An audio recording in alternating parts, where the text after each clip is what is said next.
خادم کی شوہر کی خدمت بھی کرتی ہیں، بچوں کی تربیت بھی کرتی ہیں۔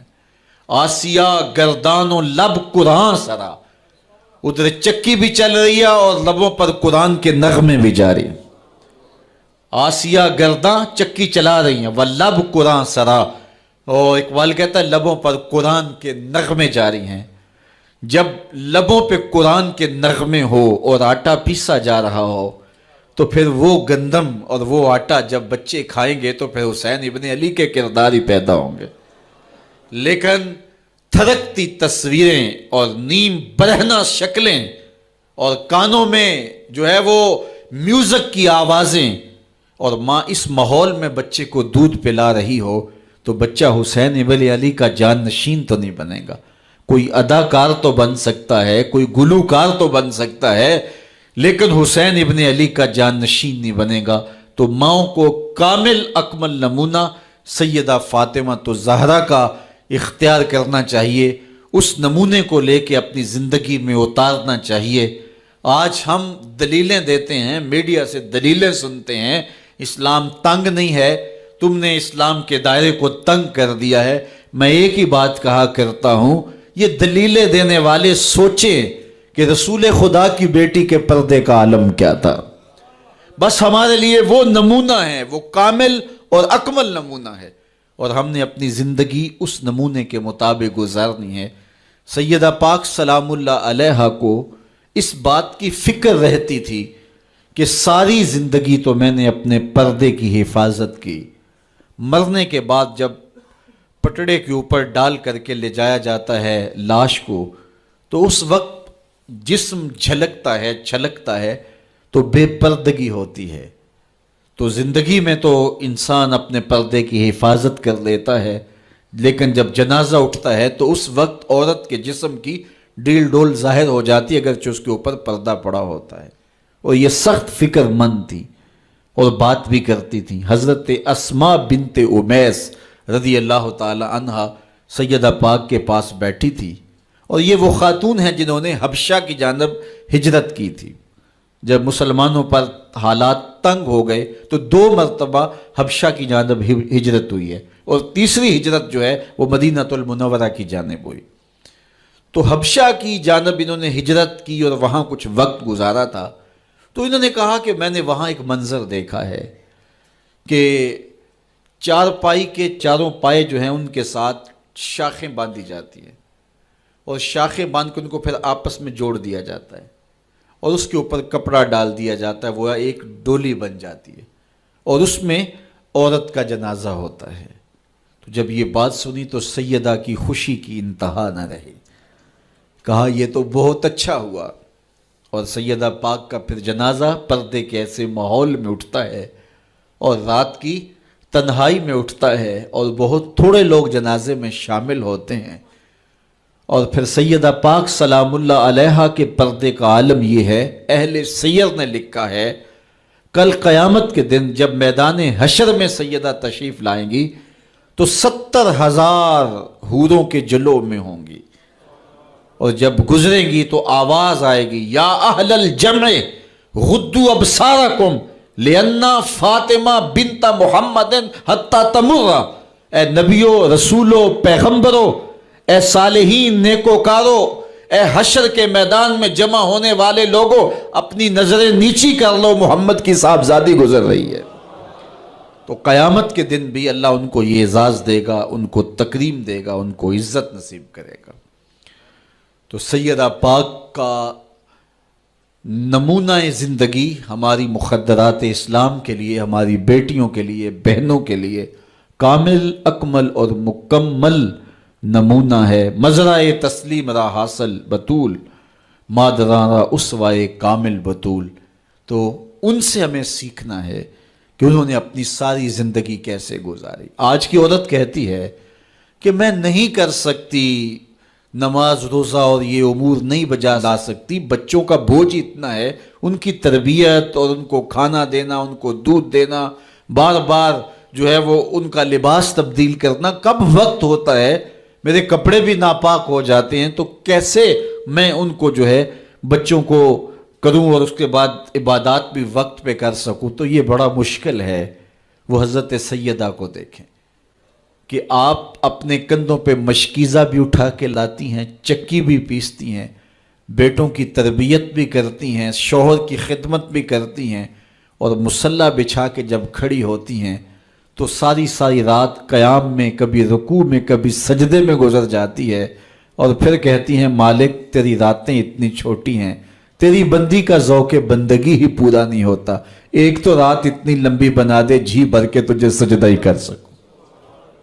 تو انہیں شکوہ رہتا ہے کہ راتیں اتنی چھوٹی ہیں اور میرا ذوق بندگی ہی پورا نہیں ہوتا، سارا دن روزے سے گزرتا ہے، رات قیام میں، رکوع اور سجود میں گزرتی ہے، اور بیٹوں کی تربیت کی تو وہ کائنات نے ایسی تربیت کا جوہر نہیں دیکھا ہے جو سیدہ فاطمہ کے گھر میں پلنے والے بچوں میں تربیت کا رنگ نظر آیا کہ انہوں نے اپنا خون دے دیا لیکن دین کی آن پہ آنچ نہیں آنے دی۔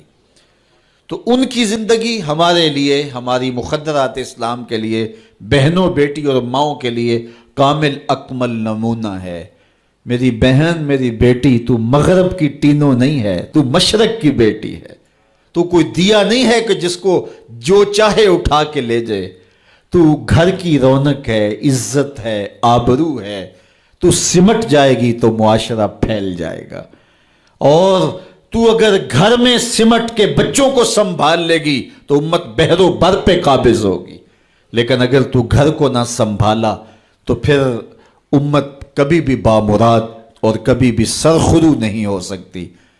اگر پندے ز درویش پذیری، ہزار امت بمیرت تو نہ میری، بطول باش و پنہا شو ازیں اثر کہ در آغوش شبیر بگیری۔ اقبال کہتا ہے کہ اے امت مسلمہ میری ایک بات مان لے، ہزار امت مر جائے گی، امت مسلمہ تجھے موت نہیں آ سکتی، اور وہ کیا ہے؟ اللہ اکبر۔ بطول باش، قوم کی بہن سے، بیٹی سے، ماں سے مخاطب ہو کے اقبال بولتے ہیں بطول باش، بطول بن جا، وہ پنہا شو ازیں اثر، اور زمانے کی آنکھ سے پوشیدہ ہو جا، پھر در آغوش تو شبیر بگیری، پھر تیری آغوش میں بھی حسین ابن علی کے جانشین پرورش پائیں گے۔ تو اپنے آپ کو سمیٹ کے اس کردار کے سانچے میں ڈال لیا جائے۔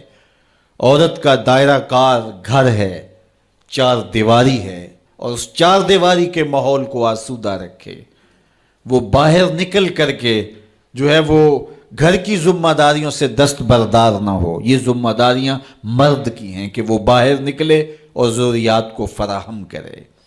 عورت کی ذمہ داری چار دیواری کی ہے، اس چار دیواری کو رونق بخشے اور تربیت پر نئی نسل کو بہتر بنانے کے لیے اپنی ساری صلاحیتیں صرف کر دے۔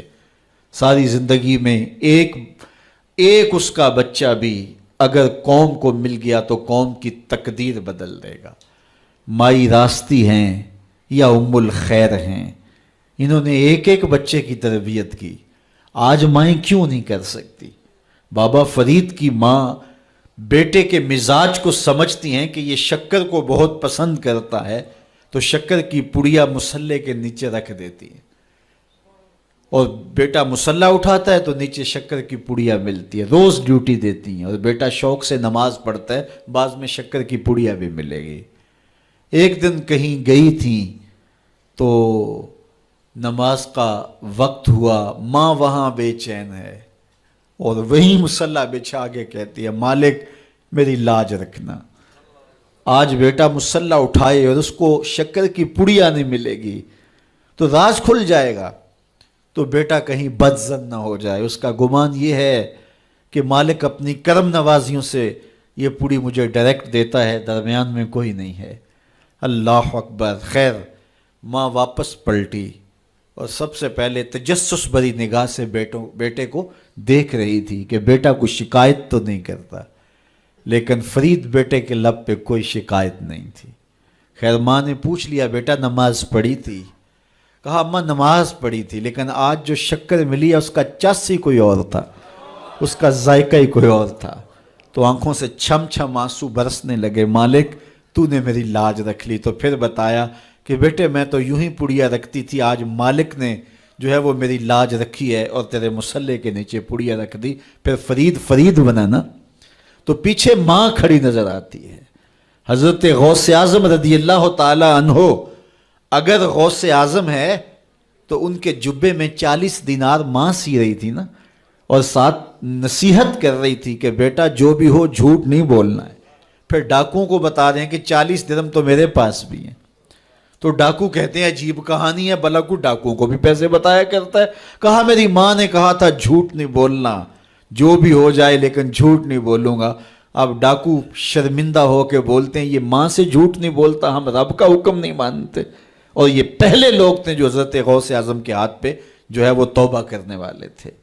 اللہ اکبر. قطب الدین بختیار کاکی جب درس گاہ میں جاتے ہیں، استاد پڑھاتا ہے الف لام میم ذالک الکتاب، پورا پارہ سنا دیتے ہیں.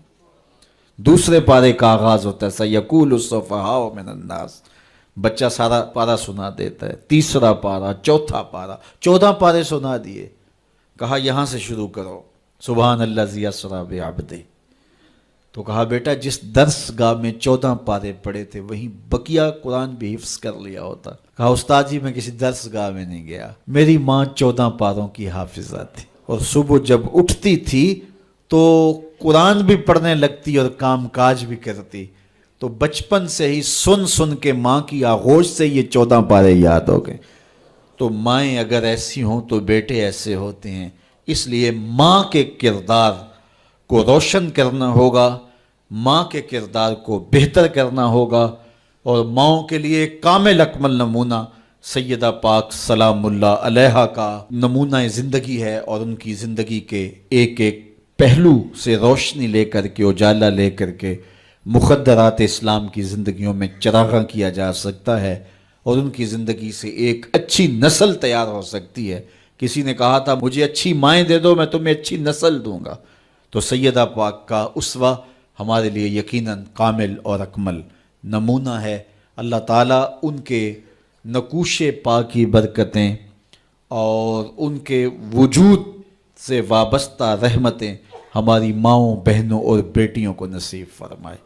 اور آج کی اس مجلس میں ہم ان کی وساطت سے اللہ کی بارگاہ میں دعا کرتے ہیں، اے اللہ حیا سوز ماحول سے اس امت کو نجات عطا کر دے، اور اس امت کو پھر عظمت پارینہ و رفتہ عطا کر دے، اور قوم کی بیٹیوں کو اسوہ بطول پہ گامزن کر دے.